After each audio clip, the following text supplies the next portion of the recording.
അമേരിക്കയും ചൈനയും തമ്മിലുള്ള വ്യാപാര യുദ്ധം രൂക്ഷമാകുന്നു. ഇരു രാജ്യങ്ങളും മാറി മാറി നികുതി പ്രഖ്യാപിക്കുകയാണ്. ഇരു രാജ്യങ്ങൾക്കുമിടയിൽ താരിഫ് നടപടി തുടരുന്നതിനാൽ വ്യാപാര സംഘർഷം കൊടുമ്പിരി കൊള്ളുകയാണ്. അതേസമയം ചൈനയിൽ അമേരിക്കൻ ഹോളിവുഡ് സിനിമകളുടെ പ്രദർശനവും ഗണ്യമായി കുറച്ചിട്ടുണ്ട്. ഹോളിവുഡ് സിനിമകൾക്ക് ചൈനയിൽ നല്ല വിപണിയുള്ള സാഹചര്യത്തിലാണ് ചൈന വിലക്കേർപ്പെടുത്തുന്ന വിവരങ്ങൾ പുറത്തുവന്നിരിക്കുന്നത്. US പ്രസിഡന്റായി ഡൊണാൾഡ് ട്രംപ് അധികാരമേറ്റതു മുതൽ ചൈനയെ ലക്ഷ്യം വെക്കുകയും കർക്കശമായ നിയമങ്ങൾ ഏർപ്പെടുത്തുകയും ചെയ്തു. ട്രംപ് ചൈനയ്ക്ക് മേൽ ആകെ 104% തീരുവയാണ് ചുമത്തിയത്. ആദ്യം 10% താരിഫും പിന്നീട് 34%, അതിനു പിന്നാലെ 50% എന്നിങ്ങനെയായിരുന്നു. ഡൊണാൾഡ് ട്രംപിന്റെ തീരുവകൾക്കിടയിൽ പെട്ടുപോയത് ഹോളിവുഡ് സിനിമകളാണ്. ചൈനയിൽ റിലീസ് ചെയ്യുന്ന ഹോളിവുഡ് സിനിമകൾ കുറയ്ക്കാൻ ചൈന തീരുമാനിച്ചു.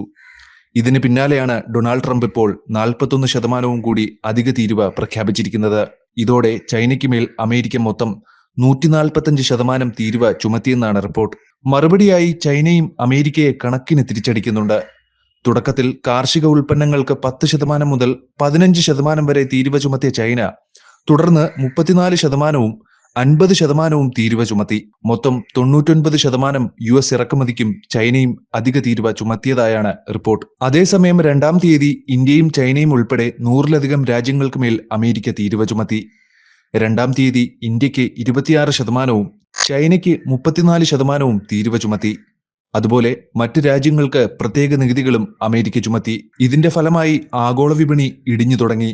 ഈ നികുതി സമ്പ്രദായം രാജ്യത്തുടനീളം മാന്ദ്യത്തിന് കാരണമാകുമെന്ന് സാമ്പത്തിക വിദഗ്ധരും ചൂണ്ടിക്കാണിച്ചു.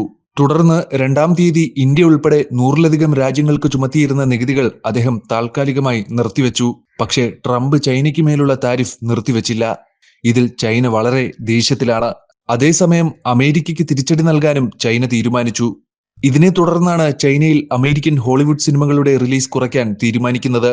ചൈനയിലെ നാഷണൽ ഫിലിം അഡ്മിനിസ്ട്രേഷനാണ് ഈ തീരുമാനം എടുത്തിരിക്കുന്നതും. ചൈനയ്ക്ക് മേൽ ചുമത്തിയ ക്രൂരമായ നികുതി നടപടികളിൽ പ്രതിഷേധിച്ച് രാജ്യത്തെ ജനങ്ങൾ ഹോളിവുഡ് സിനിമകൾ ബഹിഷ്കരിക്കാൻ തുടങ്ങിയിരിക്കുന്നു. ഇതിന്റെ ഫലമായി ഹോളിവുഡ് സിനിമകളുടെ പ്രദർശനം കുറച്ചതായി മാനേജ്മെന്റ് അറിയിച്ചു. എല്ലാത്തിനുമൊടുവിൽ ലോകത്തിന്റെ മറ്റു രാജ്യങ്ങളുടെ മേൽ ചുമത്തിയ തീരുവകൾ ട്രംപ് നിർത്തിവെക്കുന്ന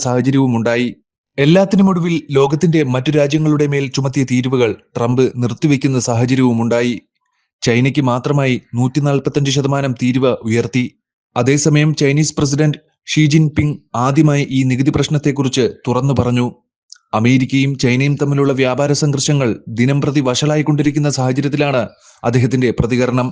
ലോകത്തിലെ ഏറ്റവും വലിയ 2 സമ്പദ് വ്യവസ്ഥകൾ ഈ രീതിയിൽ മാറി മാറി താരിഫ് ചുമത്തുന്നത് വ്യാപാര യുദ്ധത്തിന്റെ സാധ്യതകളാണ് വർദ്ധിപ്പിക്കുന്നത്. അതേസമയം ട്രംപിന്റെ തീരുവകളെക്കുറിച്ച് ചൈനീസ് പ്രസിഡന്റ് ഷീ ജിൻപിങ് ആദ്യമായി അഭിപ്രായം പറഞ്ഞു. ട്രംപ് ലോകരാജ്യങ്ങളെ ഭീഷണിപ്പെടുത്തുകയാണെന്ന് പറഞ്ഞ ഷീ ജിൻപിങ് ഇതിനെ എതിർക്കാൻ ചൈനയുമായി കൈകോർക്കാൻ യൂറോപ്യൻ യൂണിയനോട് ആവശ്യപ്പെട്ടു. സ്പാനിഷ് പ്രധാനമന്ത്രി പെഡ്രോ സാഞ്ചസുമായുള്ള കൂടിക്കാഴ്ചയിലാണ് ചൈനീസ് പ്രസിഡന്റ് ഷീ ജിൻപിങ് ഈ പ്രസ്താവനകൾ നടത്തിയത്. ചൈനയും യൂറോപ്യൻ യൂണിയനും തമ്മിലുള്ള ശക്തമായ സഹകരണത്തിന്റെ പ്രാധാന്യം ഷീ ജിൻപിങ് ഊന്നി പറഞ്ഞു. ചൈനയും യൂറോപ്പും അവരുടെ അന്താരാഷ്ട്ര ഉത്തരവാദിത്തങ്ങൾ നിറവേറ്റണം. ലോകരാജ്യങ്ങളെ ഭീഷണിപ്പെടുത്തുന്ന രീതികളെ സംയുക്തമായി എതിർക്കണം. ഇരുപക്ഷത്തിന്റെയും സഹകരണം ഇരു രാജ്യങ്ങളുടെയും സ്വന്തം താൽപര്യങ്ങൾ സംരക്ഷിക്കുക മാത്രമല്ല, അന്താരാഷ്ട്ര നീതി നിലനിർത്താൻ സഹായിക്കുകയും ചെയ്യും.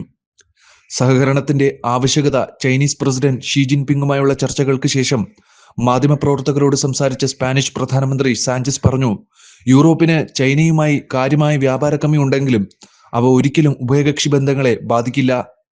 വ്യാപാര കമ്മി പരിഹരിക്കാൻ ഒരുമിച്ച് പ്രവർത്തിക്കേണ്ടതുണ്ട്. ചൈനീസ് ഇറക്കുമതിക്ക് അമേരിക്ക 145% തീരുവ ചുമത്തുമെന്ന് വൈറ്റ് ഹൌസ് ഉദ്യോഗസ്ഥർ പ്രഖ്യാപിച്ചിരുന്നു. തൽഫലമായി US ഓഹരി വിപണി ഇടിഞ്ഞപ്പോൾ സ്വർണവും അഭൂതപൂർവമായ നിലവാരത്തിലേക്ക് ഉയരാൻ തുടങ്ങി. ഈ സാഹചര്യത്തിലാണ് ചൈനീസ് പ്രസിഡന്റ് ഷീ ജിൻപിങ് പ്രസ്താവനകൾ നടത്തിയത്.